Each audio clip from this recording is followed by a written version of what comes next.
না, এটাও পাকে নাই। না, এটাও পাকে নাই। না, এটাও পাকে নাই। কাকা কাঁঠাল কি পাকলো? না ভাইস্তে, কাঁঠাল এখনো পাকে নাই। আমারই কাঁঠাল বিদেশি জাত, সহজে পাকে না। কাকা কোন দেশে থেকে বীজ লাগাইছিলে? আর কোষ না ভাইস্তে, শ্বশুর বাড়ি গেছিলাম পিঠা খাতে, তে সরি তিনটা রোয়া দিয়ে দিছিল, সেই খায়া গাছ বইনে দিছিল, সেই গাছ থেকে আজকে আমি এত বড় কাঁঠালের মালিক। কাকা তাহলে কি কাঁঠাল গাছ এবার বেচবেন না? আরে বাপু, কাঁঠালের গাছ তো বিছাই লাগবি, এই কাঁঠাল বেশি তো সাল পালে কি এদের মার্কেট করে দেওয়া লাগবি। আর বউ কইছে দামি একটা 3 পিস লিবি, কয় টাকা দাম দিবে কও? কাকা দাঁড়াও, আর কাঁঠালটা গুনিলি 1 3 7 10 17। কাকা ওই তাহলে 3000 টাকা লিওনি।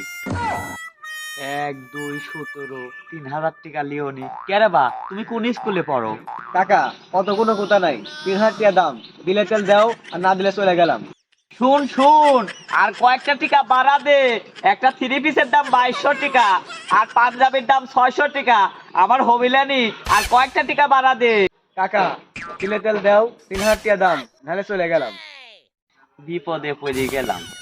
বউ একটা 3 পিস চাইছে 2200 টাকা, একটা পাঞ্জাবি 600 টাকা, তাহলে হলো 2800 টাকা। 200 টাকা দিয়ে কি আমি জাঙ্গি কিনবো নাকি প্যাডি কিনবো? আচ্ছা এবা, তুই টাকা দিয়া যা, আয় আয়, আগে নিজে তো বাঁচি, বউকে একটা 3 পিস কিনে দিলে মারার হাত থেকে বাঁচবো নি। আচ্ছা ঠিক আছে, দে।